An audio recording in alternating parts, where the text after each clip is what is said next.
right. So, why is our financial system failing us, right? And this is something and a question I think Lyn Alden's book, Broken Money, really does a very good job of explaining from a lot of different viewpoints, right? It gives a lot of history and that sort of thing that's helpful, right? So, why is it important to read this book? Not just because it's Lyn Alden's. So it'll help you better understand money, kind of what it is, how it works, also like the global financial system. It's one of her kind of specialties.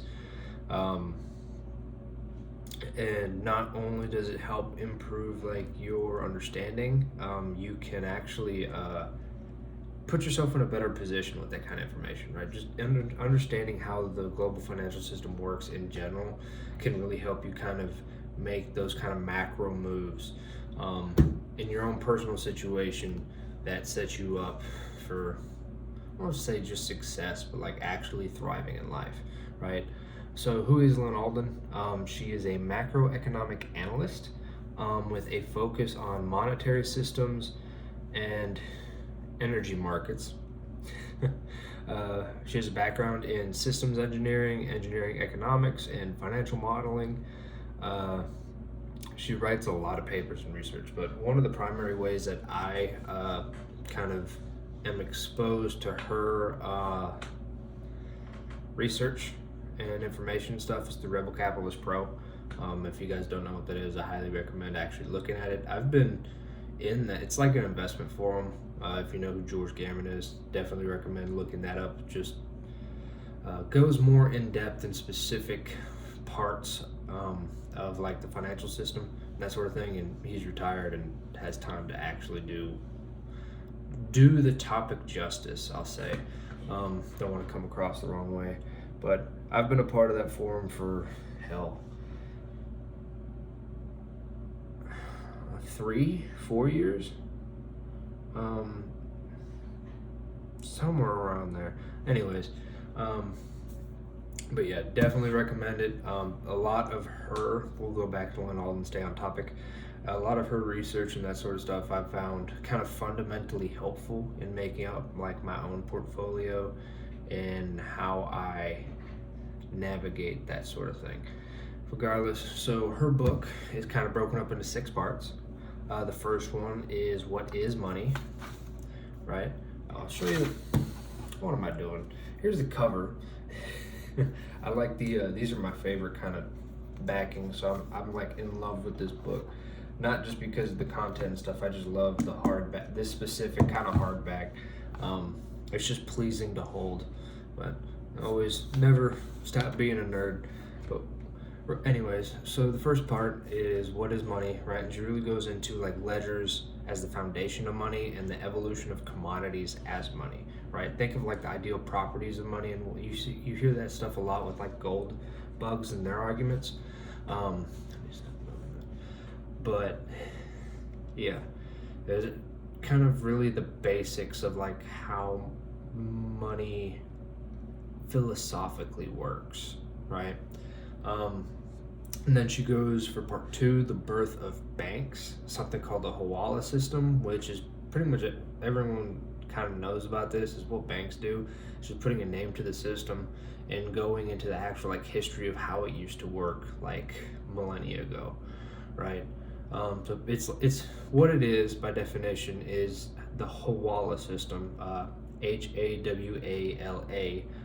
just to get it out there, is an informal method of transferring money without any physical money actually moving, right? So basically like you have like a Hawaladar kind of bank now, but like in old, I think the example she used, it reminds me of like what's that called? I'm trying to think of the time period. The Crusades, that sort of thing. That's what pops in my head, like the very first Assassin's Creed. If I'm kind of profiling myself a bit, but like the very first Assassin's Creed, and you had the bazaars and stuff, and you went there when you had your currency. I forgot what it was. It's been a hot minute since I played that one. it's been a hot minute since I played any of them, but where you basically go to like a main market maker, whatever, and exchange currency, or if you want like cross-border trade or whatever, basically like transactions through different systems in a way. You go to a main person like a bank, in this case, I guess, in the modern case, but you exchange your stuff, and then in the other country or whatever, they're doing the same thing with their own Hualadar, and then the two Hualadars like settle periodically between them, right? So it's like basically you're not settling every single transaction, you're settling like, or they're settling the net of the transactions at some point, and this could be in different currencies, whatever. But excuse me, regardless, basically what happened is like with the telecommunication age, all the internet, and stuff, it increased the speed gap between kind of transactions and settlements, right? And this is what gave the banks power to begin with, because nowadays, especially with like phones, the internet, and that sort of things, you can make so many transactions back and forth. But like if you were still, say, in like the gold, in like a gold standard or whatever, you can't moving that physical gold and that sort of thing and breaking it down, for one, depending on the size of your transactions. Is it feasible to settle it for each transaction, right? And that's what it's kind of meaning by like the speed gap. You can do even like 100 transactions in a day, but like even to settle once during the day with like gold, for example, would be a pain, especially through like all of those different transactions. If you kind of probably could have done a better job of explaining that, but it is what it is. Kind of think the concepts out there. But part 3 is the rise and fall of global monetary orders. So this includes like geopolitics behind the kind of creation of the global financial system and how that's changed since like the early 20th century. For example, like pre-World War One, how that went into Bretton Woods, and then how that kind of currently went into what she calls the Eurodollar and petrodollar system. You kind of hear it. I think it's accurate calling it both, because you hear people a lot, at least in the space, talking about kind of one or the other when they're kind of describing the same system, it seems, right? But I won't leave that. That's a huge rabbit hole we can go into later. And I do have some specific. I've wrote a few articles on, especially like the Bretton Woods system and the history on that, and that's on the website. But it's also, you could just Google it. But anyways, next section is the entropy of fiat ledgers. So basically like how money is created today and how debt destabilizes the system over time. Anyone who's had any kind of, I want to just say, it's more specific to thermodynamics, but like what entropy is, you hear about it a little bit in chemistry, probably more when you go higher up, but basically just like the natural destabilization and kind of introduction of, let's say, chaos, for lack of a better term, and just because it's not the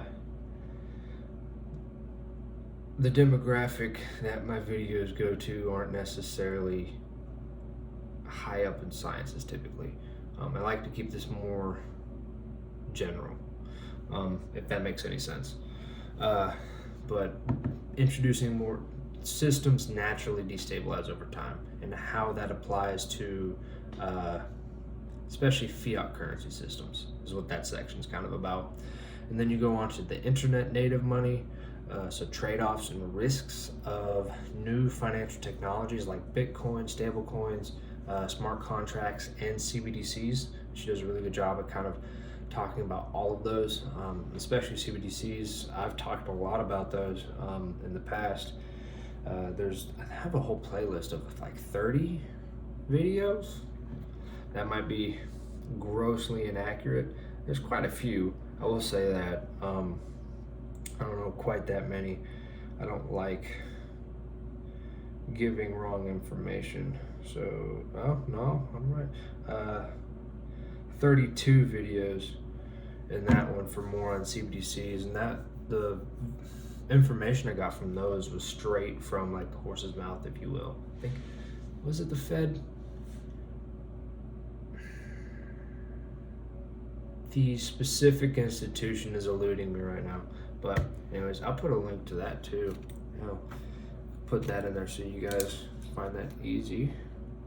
Let's see, excuse me for writing it down, just taking up time or whatever. Playlist 10. All right, just so it's easy for you guys to get to. But anyway, so the last section is like fintech and human rights. So basically, how is all of this stuff playing into like ethics, the ethics of money, how you can actually help people with this and make the world a better place. It's not just a realm for criminals in the black market, like a lot of people try to believe. You can actually use this stuff to help people. And she gives plenty of examples on people bettering their lives through this, right? Not just by making money, but like, especially, what is it? I don't remember the exact percentage, but I'm pretty sure over like half the world is still technically under like authoritarian regimes of some form. And so it really applies there. And so when you're thinking about this kind of stuff, it's beneficial not to think about it in a purely developed country mindset, if that makes sense. But yeah, she talks about cryptography, open and closed financial networks, and where human rights come into play for that. And kind of finally, you got to remember, money is just a ledger. You have to remember who controls it, and that's kind of what matters. But that being said, if you guys want me to do more, like, I might do it anyway, ain't gonna lie, because this is the kind of stuff that actually interests me.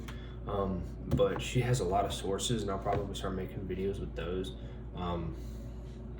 Like actual, like, I wouldn't say primary sources, but like other websites and that sort of thing. Like there's just pages of it, which is nice, and that's how you really actually come to understand like a topic. So I'm going to leave this one here. I will put another playlist for other book reviews and stuff, because I do a lot of these types of books, because it's one of my primary interests in a way. But a card for that playlist will be up in the corner. If you guys have any comments, feel free to put those in the section below. But yeah, love conversation about this kind of stuff, discussion, that sort of thing. Found out I really can't spell. Apparently it happens, but I'm gonna leave this one here, and I hope to see you guys on the next one.